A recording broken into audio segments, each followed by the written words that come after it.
Hello everyone and welcome to another video of English slides. In today's video, we will discuss the second stanza of the poem The Second Coming by W.B. Yeats.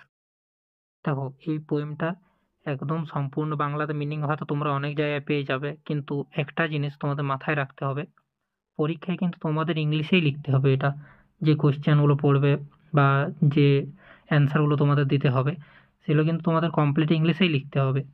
তাই চেষ্টা করো কম বেশি একটু ইংলিশেই পড়ার, যাতে পরীক্ষায় তোমাদের সুবিধা হয়। তাহলে চলো মেন পোয়েমটা শুরু করি, যেটা হচ্ছে the second stanza of the second coming. তো কালকের মতোই আমি আজকেও প্রথম পোয়েমটা তোমাদের পুরোটা পড়ে বলবো, তারপর এটার মিনিংগুলো বলবো। তো শুরু করা যাক।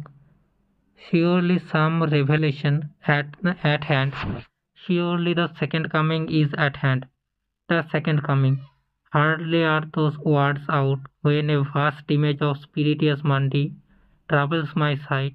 Somewhere in sands of the desert, a shape with lion body and the head of a man, a gaze blank of pitiless as the sun, is moving its slow thighs, while all about it reel shadows of the indignant desert birds. The darkness drops again, but now I know that 20 centuries of stony sleep were vexed to nightmare by a rocking cradle, and what rough beast, its hour come round at last, slouches towards Bethlehem to be born.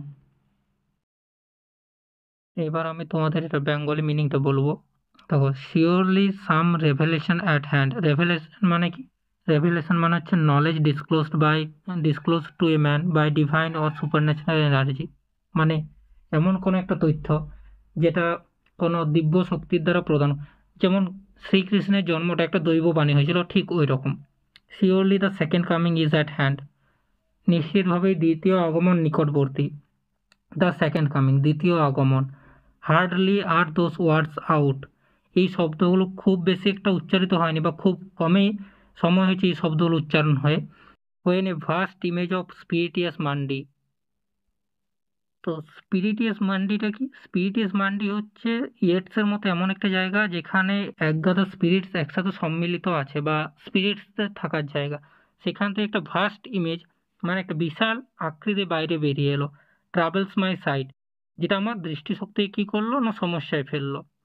Somewhere in sands of the deserts, তো মরুভূমির ওই বালিতে কোনো এক স্থানে a shape with lion body, একটা shape যেটা ছিল কিনা সিংহের মতো শরীর, and the head of a man, এবং মানুষের মতো মাথা, a gaze blank and pitiless as the sun, ঠিক যেন সূর্যের মতোই শূন্যতাযুক্ত এবং সূর্যের মতোই নির্মম এবং দয়াহীন। Is moving its slow thighs, কী করছে না নিজের যে নিথর বা স্লো থাইজ মানে নিশ্চয়ই তোমরা জানো, সেগুলোকে নড়াচড়া করছে। While all about it reel shadows of the indignant desert birds, এবং ওই আকৃতিদের চারপাশে কি হচ্ছে না মরুভূমির বিভিন্ন পাখিরা ক্রুদ্ধ ছায়ার মতন ঘুরপাক খাচ্ছে। এখানে দেখো একটা ওয়ার্ড আছে ইন্ডিগন্যান্ট। তো এই ইন্ডিগন্যান্ট মানে কি? ইন্ডিগন্যান্ট মানে হচ্ছে অ্যাঙ্গার বা অ্যাংরি। তো একদম অ্যাংরি শ্যাডোজের মতো ওগুলো ঘুরপাক খাচ্ছে। দ্য ডার্কনেস ড্রপস এখানে অন্ধকার আবার নেমে এলো। কি না অন্ধকার আবার নেমে এলো। But now I know the 20 centuries of stony sleep were vexed to nightmare by a rocking cradle. কিন্তু এখন আমি জানি that 20 centuries of stony sleep মানে কি? স্টোনি স্লিপ মানে হচ্ছে না একদম নিথর ঘুম, একদম গভীর ঘুম, মানে একদম কি না ডিপ স্লিপ, একদম যে নিথর ঘুম। ওয়ার ভেক্সড মানে কি? একটা জিনিসের পরিবর্তন হওয়া, কিন্তু এই ওয়ার্ডটার অ্যাকচুয়াল মিনিং হচ্ছে তোমার বিরক্ত হওয়া। To nightmare by a rocking cradle মানে কি না ভয়ানক দোলায়। ক্রেডেল মানে নিশ্চয়ই তোমরা জানো দোলনা। ক্রেডেল মানে কি? বাচ্চাদের দোলনা। তো ওই যে যেটা একটা 20 বছরের নিথর ঘুম ছিল, সেটা একটা ভয়ঙ্কর দুঃস্বপ্নে পরিণত হয়েছে এই বিস্টটার আগমনে, অর্থাৎ এই যে সিংহের বডি এবং মানুষের চেহারাযুক্ত এই ভয়াবহ আকৃতিটার আগমনে। And the rough beast, and what rough beast, its hour came round at last, slouches towards Bethlehem to be born. কি ভয়ঙ্কর সেই জন্তু! Its hour came round last, অবশেষে কি তার সময় চলে এসছে। Slouches towards Bethlehem to be born, slouches মানে কি? স্লচেস মানে হচ্ছে এলোমেলোভাবে এগিয়ে চলা, এলোমেলোভাবে এগিয়ে চলা। আর বার্থলেম কি? বার্থলেম হচ্ছে জায়গা, একটা জায়গার নাম যেখানে জিসাস ক্রাইস্ট জন্ম নিয়েছিলেন, জিসাস ক্রাইস্ট জন্ম নিয়েছিলেন।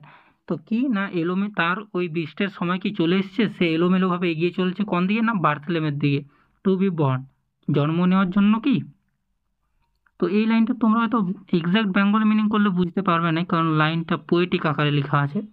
তো যাই হোক, যা মানেছিলাম তোমাদের বলেছি। তো এবার দেখো নিচে এখানে আমি কতগুলো ওয়ার্ড নোটস দিয়ে রেখেছি, যেগুলো ইম্পর্টেন্ট ওয়ার্ড এবং একটু জটিল ওয়ার্ড ছিল। যেমন রেভেলেশন, রেভেলেশন কি?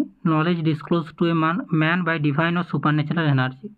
The second coming, the coming of Jesus Christ, অর্থাৎ অ্যাকচুয়ালি বিবলিক্যাল রেফারেন্সে সেকেন্ড কামিংটা জিসাস ক্রাইস্টে দিয়েছিল। স্পিরিটুয়াস মুন্ডি বা মান্ডি, according to Yeats a general storehouse of images which have ceased to be the property of any personality or spirit. অর্থাৎ এখানে বিভিন্ন স্পিরিট এবং পার্সোনালিটিকে কী করা হয় না, বন্ধ করে রাখা হয়। স্লচেস অ্যান্ড অকওয়ার্ড মুভমেন্ট বা আনউইলিং মুভমেন্ট, অর্থাৎ এলোমেলোভাবে এগিয়ে চলা। আর বার্থলেম তো আমি তোমাদের বললাম, দ্য প্লেস হয়ে জিসাস ক্রাইস্ট ওয়াজ বর্ন। তো এই ছিল আজকের ভিডিওতে। তোমরা কমেন্ট অবশ্যই জানিও তোমাদের কেমন লাগলো ভিডিওটা। যদি ভালো লাগে তো অবশ্যই সাবস্ক্রাইব করো। আর তোমাদের যদি এই পোয়েমটার নোটস প্রয়োজন হয়, তোমরা আমাদের টেলিগ্রাম চ্যানেল অবশ্যই জয়েন করতে পারো। দেখা হচ্ছে পরের ভিডিওতে। Till then, thank you for watching.